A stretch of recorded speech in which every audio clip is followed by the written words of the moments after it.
नमस्कार, मैं चंदन कुमार सीमांचल न्यूज से। चुनावी दौर शुरू हो चुकी है और चुनाव में कई प्रत्याशी अपने अपने भाग्य को आजमाने के लिए मैदान में भी उतर चुके हैं और जनता को भी अपने अपने ढंग से लुभाने के लिए जुड़ चुके हैं। और यहाँ पर भी हमारे पूर्णिया क्षेत्र में कई ऐसे प्रत्याशी हैं जो कि जनता से अपना कनेक्शन बनाने के लिए क्षेत्र में आ चुके हैं। अब देखना है कि जीत किसकी होती है और जनता तक पहुंच किसकी होती है।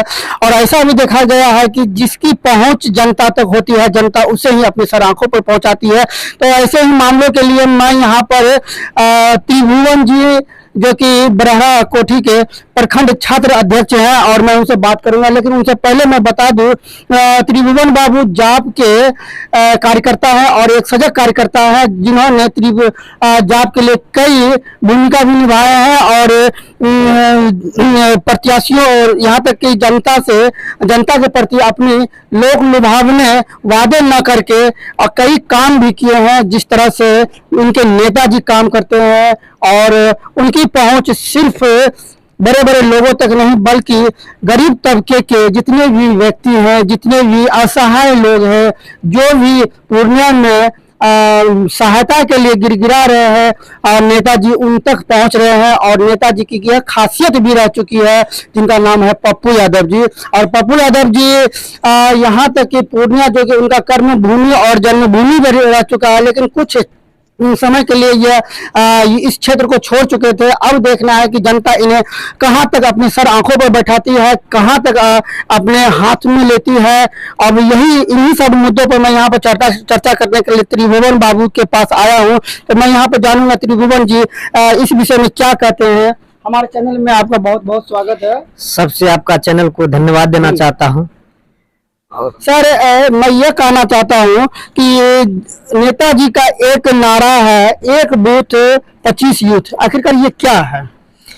देखिए, ये जो है ना, ये एक यूथ और 25 बूथ, इसमें हम लोग संगठन और हमारे नेताजी के थ्रू जितने भी बूथ पे जो संगठन होगा एक मजबूत की तरह होगा कि दूसरे पार्टी को, दूसरे अदर संगठन वाले को लगे कि हाँ कि पप्पू यादव का संगठन मजबूत है और काम कर रहा है जी। लेकिन कुछ समय पूर्व इन्होंने पूर्णिया को भी छोड़ चुके थे, आखिरकार क्या वजह है? देखिए, पूर्णिया तो छोड़ने का, पूर्णिया छोड़ा हुआ कहाँ था, पूर्णिया तो शुरू से ही आ रहे हैं। बात रही चुनाव लड़ने का, तो जनता चाहा तो इसलिए मधेपुरा चले गए थे। अब जनता पूर्णिया भी चाह रहा है और शुरू से चाह रहा है, इस बार पूर्णिया आए हुए हैं। तो पूर्णिया में इस बार चुनाव जो होगा वो तो आप लोग देख ही रहे हैं। और इस बार 2024 में जिस हिसाब से चुनाव होगा और हमारे नेताजी तो दिखा ही देंगे कि चुनाव क्या चीज होता है। और पब्लिक से जितना नेताजी जुड़े हुए हैं उतना बाकी कोई नेता जुड़ा हुआ नहीं है। कई नेताओं को देखा गया है कि वह जमीनी स्तर पर काम नहीं कर रहे हैं और जहां तक जनता से भी मुखातिब नहीं हो रहे। लेकिन आपके जो नेताजी हैं वो जमीनी स्तर पर भी कई लोगों से मिल रहे हैं, गरीब तबके के जितने भी व्यक्ति हैं उनको सहायता पहुंचा रहे हैं। कहीं ये चुनावी एजेंडा या चुनावी मुद्दा तो नहीं है? नहीं, ये मुद्दा क्यों होगा? ये तो जनता के पास और नेताजी जुड़े हुए हैं और नेताजी सोच रहे हैं कि मेरा गांव है, घर है, मेरा माँ है, भाई है, बेटा है। और खुद नेताजी, क्योंकि जनता को लुभाने के लिए ऐसे कई बड़े नेता इस तरह के काम करते भी नहीं। ये हमारे नेताजी इस तरह का काम नहीं कर रहे हैं। नेताजी घर की तरह अपना समझ रहे हैं, फैमिली की तरह समझ रहे हैं। और नेताजी जो है वो पूर्णिया लोकसभा क्षेत्र की बात है, एक अपना घर की तरह मान रहे हैं और वो बेटा की तरह है।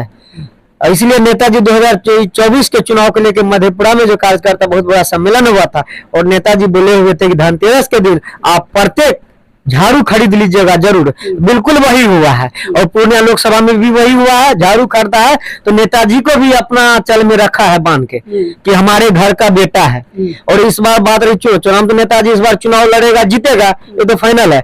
जितना हमारे नेताजी काम कर रहे हैं पूरे बिहार के कोसी सीमांचल में और इस देश में, जितना मेरा नेताजी काम कर रहे हैं उतना कोई नेता नहीं काम कर रहे हैं। नेताजी का कहना है कि अगर विधानसभा में मेरी सरकार बनती है तो मैं बेरोजगारों को रोजगार भी दूंगा और सबको अगर रोजगार नहीं दे पाता हूँ तो इसके लिए हर संभव प्रयास करूंगा। इसके लिए आप क्या कहना चाहेंगे? तो नेताजी जो बोले वो सही है। नेताजी 2024 या 25 में जो सरकार उनकी बनेगी तो बिल्कुल सबको रोजगार मिलेगा। यहाँ तक अपना घर से भी क्या कहते हैं मिलेगा। और नेताजी एक बार अभी भी जो है रोजगार ही दिलवा रहे हैं ना। नेताजी अभी भी किसी को फोन करता है कोई भी विभाग में तो ले लेता है, चाहे आंगनबाड़ी हो या सहायिका हो या कोई भी विभाग का हो।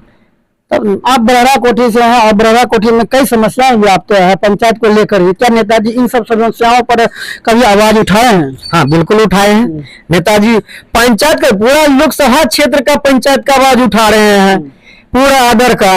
आप देख ही रहे हैं पूरे पंचायत पूरे वार्ड में जाते हैं और क्या समस्या होता है उसका पूरा आवाज उठा रहे हैं नेताजी।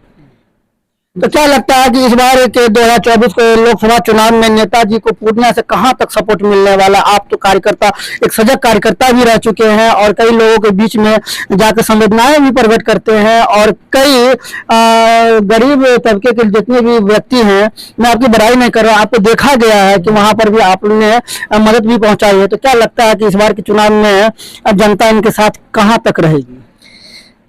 इस बार जो नेताजी अगर जनता के पास है तो नेता खुद जी ही हमारे नेताजी बुझ रहे हैं कि जनता मेरे पास है।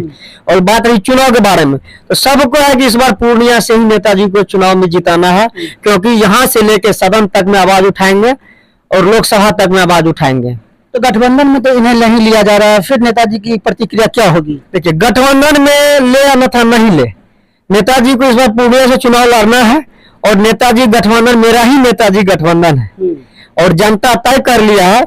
अगर जनता चाहे तो गठबंधन को भी मतलब जो है अगर नेता अगर चाहते हैं कि गठबंधन को तय करना है तो गठबंधन, जनता तो खुद तय कर रही है कि हमारा खुद गठबंधन है। हाँ वो जनता चाहेगा तो गठबंधन को देगा वोट, जनता नहीं चाहेगा तो इधर है। और हमारे नेताजी